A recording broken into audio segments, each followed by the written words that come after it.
myself Jamil Singh. I'm from the TNC team.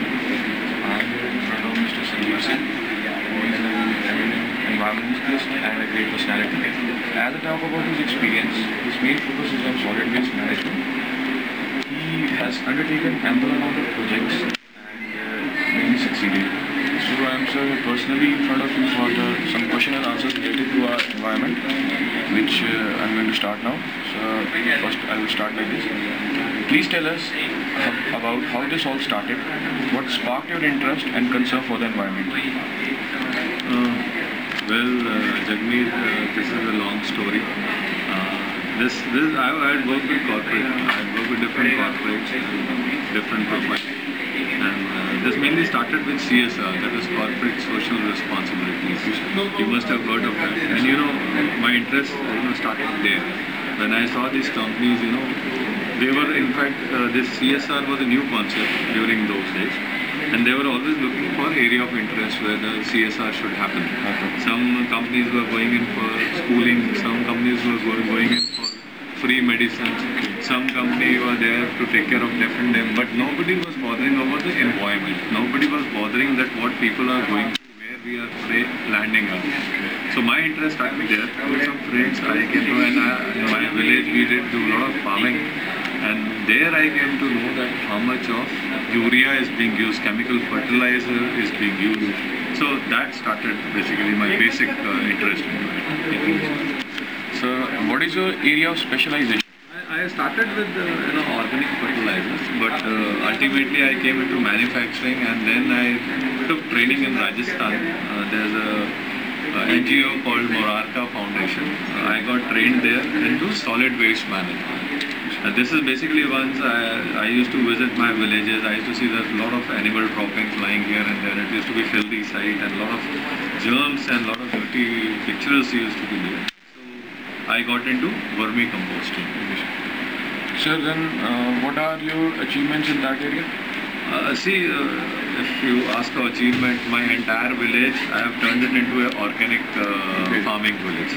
Nobody is using any chemical fertilizer in my village. Secondly, I have done a project with Himachal government for 5 years, and there we have converted 2 big valleys, their orchards, into totally organic. And they are certified worldwide. That is one of the biggest achievement we had. The area is near Rodu in Himachal Pradesh. Two valleys, Nandpur and Jhajpur. They are totally organic apples you'll be getting there. Similarly, there are certain pockets where we had started in fact organic farming. The vegetables which are being sold in Delhi through Mother Dairy you cannot say them organic, but they're chemical free. We have convinced people to quite a lot to use organic fertilizer instead of chemical. So what is the most pressing environmental issue currently?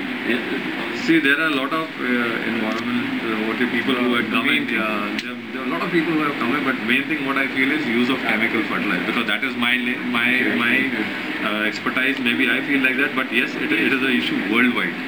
Per capita consumption of chemical fertilizer in Punjab itself is 250 kg per acre.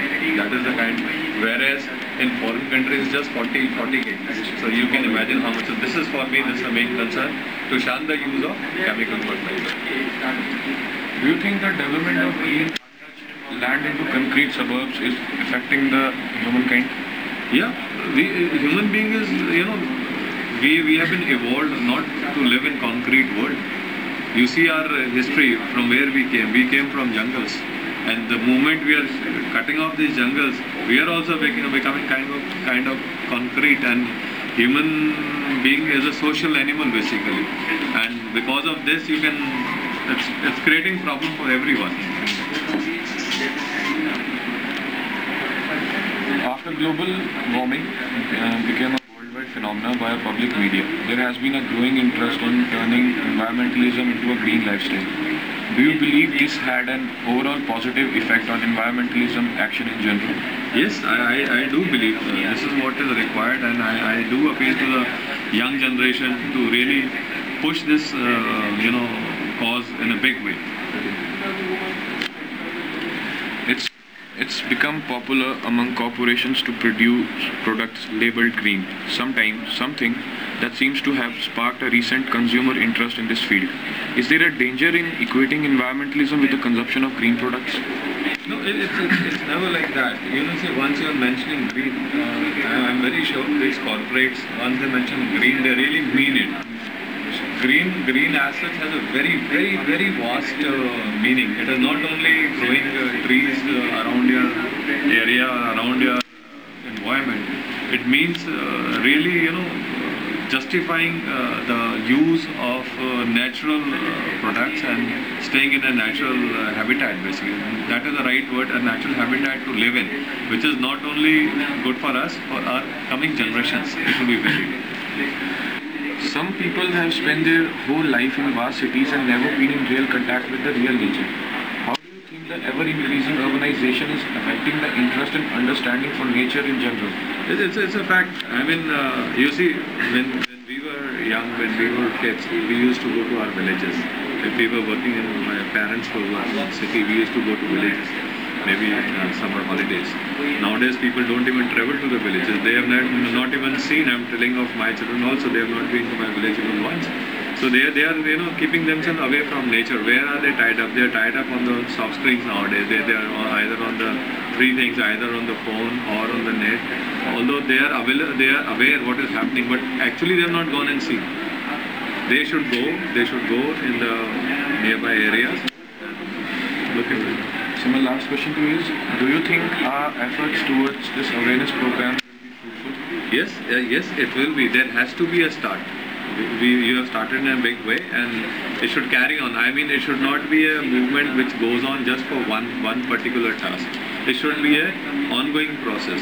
Even if you are in this institute, even if you are leaving this institute, you should continue this process wherever you are working also. Make an NGO here in college. I'll tell you how to make an NGO and start this movement. Right? Involve everyone, not just 20 students or 30 students. Whole college should feel from their heart that yes, we have to do something about it. Thank you so much, sir. Okay, thank you so much. Thank you.